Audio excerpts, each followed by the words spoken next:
It's another heavyweight showdown in the Apex. Dan Tom here with MMA Junkie to help you break down the main event for UFC Vegas 56 between Alexander Volkov and Jairzinho Rozenstruik.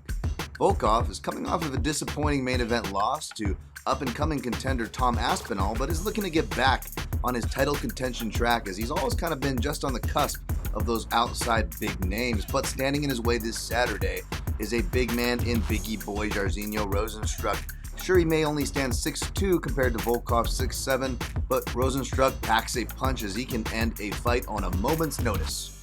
At the time of this video, the odds makers and public are favoring the Russian fighter in the neighborhood of -160 with a comeback on your underdog Rozenstruik in the neighborhood of +125 via Tipico Sportsbook. Now, for heavyweight fights, I don't mind close lines like this. In fact, I dare say it's appropriate. I don't also disagree with who is favored, as Volkov generally is favored in his fights. Not only is he tall and long, but he's also deceptively experienced in and out of the UFC against multiple different types of competition, different types of fighting surfaces, and he's fairly well-rounded as he's kind of, shored up some of his wrestling, of course, coming up short to the big wrestlers like Curtis Blades, but he won't be facing that here in Rozenstruik. Rozenstruik, he's always kind of an opportunistic threat. He's almost like a Derek Lewis in the sense that he's okay with waiting for his moment. He is definitely not a round winner. Not going to count on him to win by decision here, but I'm going to reluctantly pick the underdog to win.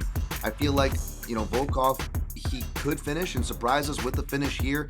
He's got some deceptively dangerous left-hand setups from both his southpaw and orthodox stance, but left hands are the shot to look out for from Rozenstruik, and left hands seem to be what hit Volkov the most, and being in that small octagon in the UFC Apex for 25 minutes potentially, I feel like that's a bit too dangerous for a guy like Volkov, who's not going to be able to move quite as agile as Cyril Gane, and he will have targets available. So give me Rozenstruik for an upset knockout, but for more details on these games as well as a pathway to victory for Volkov, check out my in-depth breakdown at MMAJunkie.com, where you can get results this weekend.